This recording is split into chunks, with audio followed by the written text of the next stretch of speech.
సినిమాలు అందించాలి. ఎస్, మనం వెళ్తున్న రూట్ కరెక్ట్. సో ఆ రూట్లోనే వెళ్తూ ప్రజలు ఇస్తున్న ప్రోత్సాహంతో ఇంకా మంచి మంచి సినిమాలు ఇవ్వాలని ఒక తాపత్రయం. అందుకే అంటుంటా, ఇవాళ అనుకోకుండా ఈవిడేమో మా సోనాల్ చౌహాన్ ఇదిగో పసుపు రంగు బట్టల్లో వచ్చింది. పసుపు శుభానికి సూచకం. అలాగే పసుపు ఒక మంచి ఆనందమైన వేడుకలకు ఆహ్వాన గీతం. పసుపు అనేది ఒక సంక్షేమానికి ఒక నిర్వచనం. అలాగే పసుపు అనేది ఒక అభివృద్ధికి ఒక నిదర్శనం.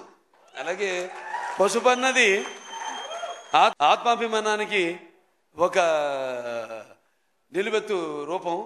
అలాగే పసుపు అన్నది ఆత్మ గౌరవానికి ఎగరేసిన కేతనం.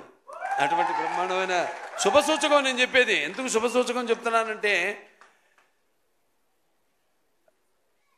2014లో అప్పుడు ఎలక్షన్స్ ముందు విడుదలైంది సినిమా లెజెండ్. దాని ప్రభావం ఎంత ఉండిందో ఆ ఎలక్షన్స్ యొక్క రిజల్ట్స్ ద్వారా మనకు తెలిసింది. ఇవాళ మళ్ళీ రేపు ఎన్నికలు రాబోతున్నాయి. మేము ప్రతి సినిమాలో కూడా ముందే ఊహించి 10 ఏళ్ళ తర్వాత జరగబోయేది ఎప్పుడో లెజెండ్లో చెప్పాము, అఖండాలో చెప్పాము. ఎలా ఇక నేను ఎక్కువ రాజకీయాలు మాట్లాడదలుచుకోలే, ఇక రేపటి నుంచి ప్రచారం ఉంది, అక్కడ మాట్లాడతాను. ఏమేమి జరగబోతాయో ముందుగానే మేము ఊహించి వాటి గురించి చెప్పడం, అవి వాడ నిజం కావడం. సో ఇవన్నీ ఏంటంటే మాకు నేను చెప్పాను, మనకంటే జరగబోయేది అది యాదృచ్ఛికమో కాకతాళీయమో అది మాకు ఒక మన స్ఫురణలోకి రావడం, అది చూపించడం, అలాగే ఇప్పుడు జరగడం, ఇప్పుడు ఆ సంఘటనలు ఇప్పుడు జరగడం అన్నది దురదృష్టవశాత్తు నిజ జీవితంలో మనం చూస్తున్నాం. సో ఎంత ప్రభావం, ఎంత సినిమా మాధ్యమం అన్నది ఎంత ప్రభావం ఉంటుందో అది రేపు ఎలక్షన్లో చూడబోతున్నారు మీరు. మళ్ళీ సినిమా అనుకోకుండా నేను 50 ఏళ్ళైంది ఇండస్ట్రీలోకి. ఏంటి వయసుగా తక్కువే, నేను 50 ఏళ్ళైంది ఇండస్ట్రీలోకి వచ్చి. ఇది నా 50వ సంవత్సరం. 50వ సంవత్సరంలో మళ్ళీ లెజెండ్ రిలీజ్ కావడం 2014 రోజులు గుర్తు చేస్తుంది నాకు, సంవత్సరం గుర్తు చేస్తుంది నాకు. మళ్ళీ ఈ సినిమా ఎలక్షన్స్ ముందు రిలీజ్ కావడం అంత కాకతాళీయం, యాదృచ్ఛికం అంతే. జయం మనదే.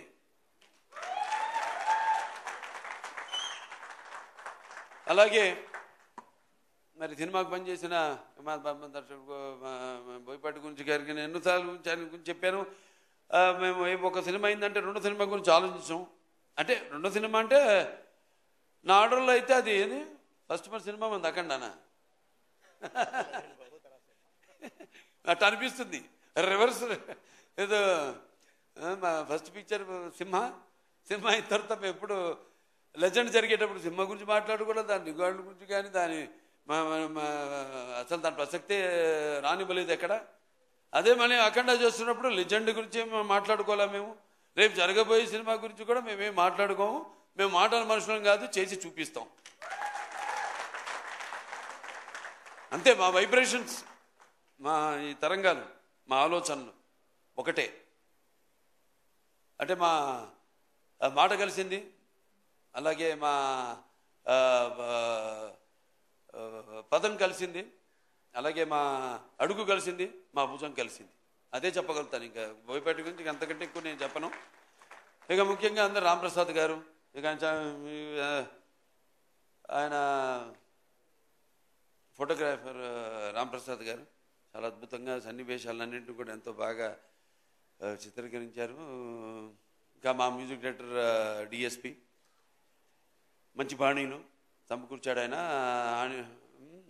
ఆణిముత్యాలు లాంటి పాటలకి మంచి మణిపూసలు లాంటి బాణీలు సమకూర్చాడు ఆయన. అలాగే ఇక మా అందరూ, ఇక మా ఎడిటరు కోటగిరి గారు,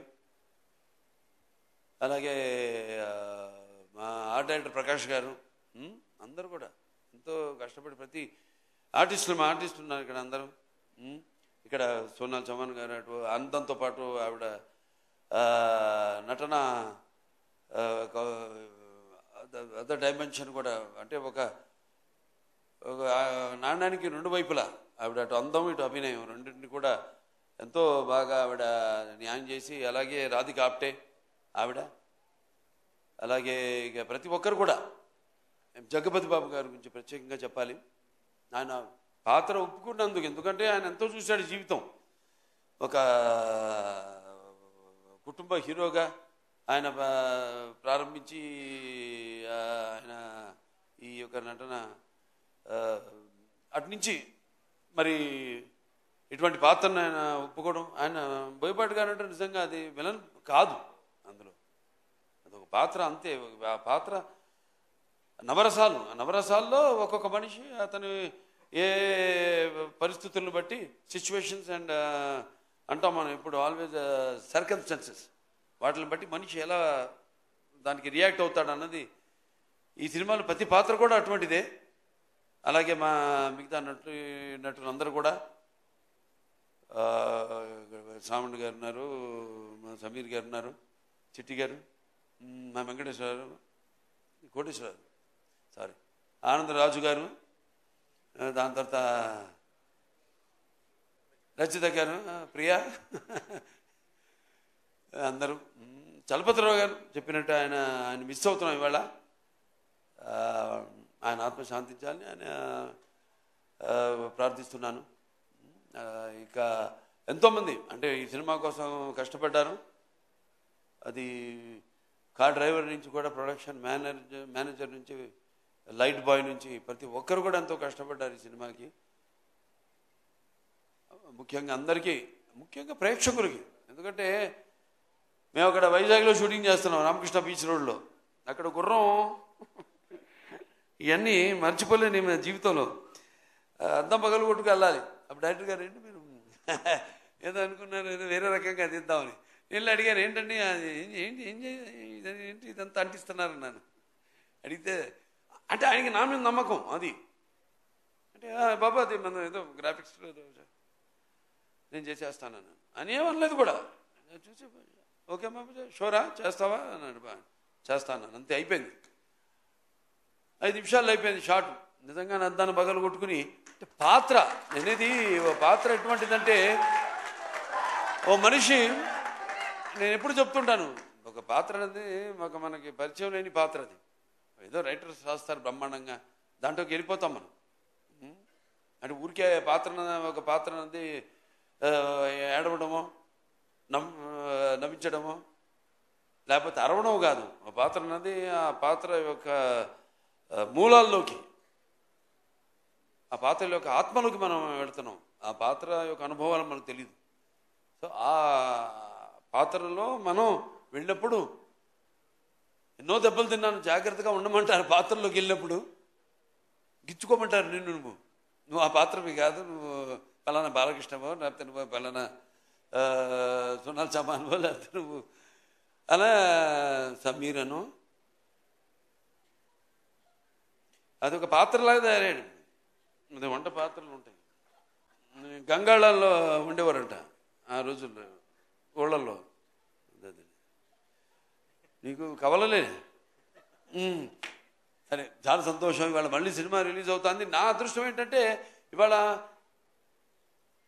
నా తర్వాత తరమే కాదు, నా మనవడు ఆ తరం, నా అబ్బాయి కాదు, నా మనవాళ్ళ తరం వాళ్ళతో కూడా నేను కనెక్ట్ అయినందుకు ఆ కళమ్మ తల్లికి నాకు ఇన్ని అవకాశాలు ఆ భగవంతుడు ఇచ్చినందుకు ఆ కళమ్మ తల్లికి నా ధన్యవాదాలు తెలియజేసుకుంటాను. ఒక అన్స్టాపబుల్ కానివ్వండి, లేకపోతే రాజకీయంగా కానివ్వండి, హిందూపూర్ ఎమ్మెల్యేగా కానివ్వండి, అక్కడ నేను అందిస్తున్న సేవలు కానివ్వండి, ఒక Basavataraka Indo American cancer hospital and research institute చైర్మన్గా కానివ్వండి, ఇలా ఇంటి పాత్రలు నిజ జీవితంలో పోషిస్తూ వాటికి న్యాయం చేస్తున్నాను అని నాతో పాటు నా సినిమాలు అయితేనేమి వాటిని విజయం చేస్తూ, అలాగే నా క్యాన్సర్ హాస్పిటల్కి అయితేనేమి నేను ఎక్కడికి వెళ్ళినా కూడా చేతులు చాచినప్పుడు వాళ్ళు దాతలు, వాళ్ళు మా ఆసుపత్రికి అండగా ఉంటూ, అలాగే మా హిందూపూర్ మా నియోజకవర్గం ప్రజలైతేనేమి వాళ్ళు నాతో పాటు సహకరించి అక్కడ వాళ్ళు కూడా యథా రాజా తథా ప్రజ అంటాం.